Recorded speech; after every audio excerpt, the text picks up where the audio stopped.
BRS కు good bye చెప్పనున్న మాజీ మంత్రి ఎమ్మెల్యే మల్లారెడ్డి కుదిరితే కాంగ్రెస్ లేకుంటే బీజేపీకి చేరే అవకాశం కనిపిస్తున్నట్లుగా తెలుస్తోంది. నిన్నటి మల్కాజ్గిరి లోక్సభ సమన్వయ సమావేశంలో తోటి ఎమ్మెల్యేలకు ఇదే చెప్పుకొచ్చారు మల్లారెడ్డి. తాను ఫుల్ టైం బిజినెస్ మ్యాన్ అని కూడా అన్నారు మల్లారెడ్డి. ఇదే అంశానికి సంబంధించి మరింత సమాచారాన్ని మా ప్రతినిధి బ్రహ్మాజీ అందిస్తారు. చెప్పండి బ్రహ్మాజీ. శిరీష, రాష్ట్రంలో బీఆర్ఎస్ పార్టీ అధికారం కోల్పోయిన తర్వాత ఆ పార్టీ నుంచి అధికార కాంగ్రెస్ పార్టీలోకి వలసల పర్వం అనేది కొనసాగుతూ వస్తుంది. ఇప్పటికే సిట్టింగ్ ఎంపీలు కూడా చాలామంది జాయిన్ కాగా బీఆర్ఎస్ పార్టీకి సంబంధించినటువంటి ఎమ్మెల్యేలు కొంతమంది ఇప్పటికే సీఎం రేవంత్ రెడ్డితో టచ్లో ఉన్నారు. అయితే అనూహ్యంగా దానా నాగేంద్ర ఖైరతాబాద్ ఎమ్మెల్యే ఇప్పటికే ఆయన పార్టీలో చేరడం జరిగింది. ఆయన పైన అనర్హత వేటు వేయాలంటూ కూడా ఇటు ఏదైతే స్పీకర్కు కూడా బీఆర్ఎస్ సంబంధించినటువంటి ఎమ్మెల్యేలు నిన్న కంప్లైంట్ చేశారు. ఇదే తరుణంలో మల్లారెడ్డి కూడా మాజీ మంత్రి బీఆర్ఎస్ పార్టీలో అత్యంత కీలకంగా ఉన్నటువంటి మల్లారెడ్డి కూడా పార్టీ మారేందుకు రెడీ అవుతున్నారు. వీలైతే కాంగ్రెస్ పార్టీ కాకపోతే మాత్రం బీజేపీలోకి వెళ్ళేందుకు ఆయన సిద్ధమవుతున్నారు. అయితే ముఖ్యంగా అధికార పార్టీలో ఉండాలనేది మల్లారెడ్డి వ్యూహంగా ఇప్పుడు కూడా ఉంటుంది. గతంలో టీడీపీ నుంచి ఎంపీగా గెలిచినప్పటికీ కూడా తర్వాత అధికారంలో ఉన్నటువంటి బీఆర్ఎస్ పార్టీలో చేరారు. తర్వాత రెండోసారి జరిగినటువంటి 2018లో జరిగినటువంటి ఎన్నికల్లో కూడా ఆయన ఎమ్మెల్యేగా పోటీ చేసి మంత్రి అయ్యారు.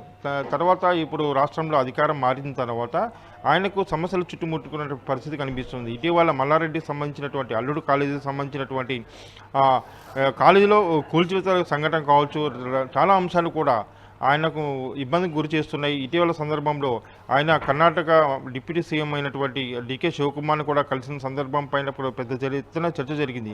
మల్లారెడ్డి పార్టీ మారుతారనేది కూడా ప్రచారం జరిగిన నేపథ్యంలో ఆయన నిన్న జరిగినటువంటి మల్కాజ్గిరి పార్లమెంట్ నియోజకవర్గ సమన్వయ సమావేశంలో మల్కాజ్గిరి పార్లమెంట్ పరిధిలోకి వచ్చేటువంటి బీఆర్ఎస్ పార్టీ ఎమ్మెల్యేలు అందరితో కూడా ఆయన సమావేశంలో కీలకమైన వ్యాఖ్యలు చేశారు. తాను పార్టీ మారేందుకు సిద్ధంగా ఉన్నాను, కానీ ఏ పార్టీ అనేది ఇంకా క్లారిటీ లేదు.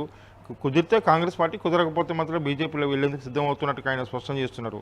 ఎందుకంటే తాను పార్ట్ టైం పొలిటీషియన్ మాత్రమే, పార్ట్ టైం పొలిటీషియన్ను, అదేవిధంగా ఫుల్ టైం బిజినెస్ మ్యాన్ను. సో నేను రెగ్యులర్గా ఇక ఈ ఎన్నికల్లో ఉండను. ఇప్పుడు ఈసారి ఎమ్మెల్యేగా గెలిచిన తర్వాత వచ్చే ఎన్నికల్లో పోటీ చేయను అని కూడా ఆయన ఇప్పటికీ చాలా సందర్భాల్లో చెప్పారు. సో నెక్స్ట్ రాజకీయాల నుంచి మళ్ళీ ఆయన తప్పుకునే అవకాశం కనిపిస్తుంది.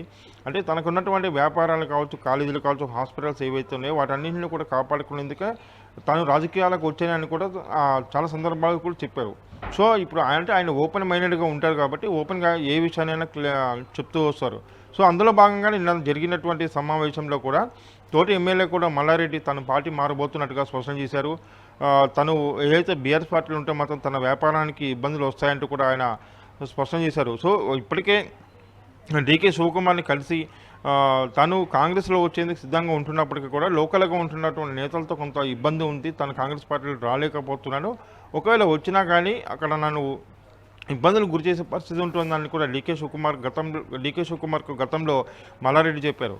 ఒకవేళ అన్నీ అనుకూలిస్తే మాత్రం ఆయన కాంగ్రెస్ పార్టీలోకి వెళ్తారు, సైలెంట్గా ఉండి తన వ్యాపారాన్ని చేసుకుంటూ వెళ్తారు. ఒకవేళ కుదరకపోతే మాత్రం ఆయన బీజేపీలో ఉండి కేంద్రంలో మరోసారి మోడీ కనుక అధికారంలోకి వస్తే మాత్రం తనకు ఇక్కడ రాష్ట్రంలో కూడా ఇబ్బంది ఉండదు అనేది ఆయన ప్రధాన ఉద్దేశంగా చెప్పుకోవచ్చు. సో మొత్తం మీద బీఆర్ఎస్ పార్టీని వీడి ఆయన కాంగ్రెస్ లేదా బీజేపీలోకి వెళ్ళే అవకాశాలు అయితే చాలా స్పష్టంగా ఉన్నాయి. అదే విషయాన్ని మల్లారెడ్డి కూడా స్పష్టం చేశారు. శిరీష. ఓకే బ్రహ్మాజీ, మల్లారెడ్డి బీఆర్ఎస్ పార్టీని వీడుతున్నట్లు చెప్తున్న నేపథ్యంలో బీఆర్ఎస్ నేతలు ఎలా స్పందిస్తున్నారు? బీఆర్ఎస్ పార్టీ కూడా ఇదే అంశాన్ని చాలా సందర్భాల్లో కూడా గ్రహించింది. ఇది రెగ్యులర్గా జరిగేది ఏ రాష్ట్రంలో అయినా దేశంలో అయినా కానీ అధికారంలోకి ఉన్న పార్టీల్లోకి ఏదైతే విపక్షంలో ఉన్నటువంటి బిజినెస్ మ్యాన్లు ఎవరైతే ఉంటారో, అంటే ఎమ్మెల్యేలుగా కావచ్చు, ప్రజాప్రతినిధులుగా వాళ్ళు వెళ్ళటం అనేది సర్వసాధారణంగా జరుగుతూ ఉంటుంది.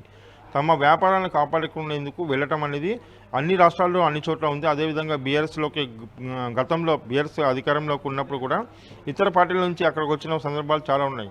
సో ఇదే పరిస్థితి రేపు అధికారం కోల్పోయిన తమకు వస్తుందని బీఆర్ఎస్ పార్టీ తెలుసు. అదే అంశాన్ని కూడా వాళ్ళు కూడా స్పష్టం చేస్తున్నారు. ఇదే సందర్భంలో ల్యాండ్ సంబంధించినటువంటి ఇష్యూలకు ఇబ్బందులు రాకుండా దానా నాగేందర్ కాంగ్రెస్ పార్టీలోకి వెళ్ళారంటే బీఆర్ఎస్ పార్టీ నేతలు చెప్తూ వస్తున్నారు. అదేవిధంగా ఇప్పుడు మల్లారెడ్డి కూడా అదేవిధంగా పార్టీ మారుతున్నారు అనేది వాళ్ళకు కూడా ముందు నుంచి ఉన్నట్టు సమాచారం. మల్లారెడ్డి వెళ్ళినప్పుడు కూడా ఎటువంటి సమస్య లేదు, కానీ కొన్ని రోజుల తర్వాత మళ్ళీ తిరిగి బీఆర్ఎస్లోకి వలసలు వస్తాయనేది వాళ్ళ కొంత ఆశాభావంతో ఉన్నారు. శిరీష.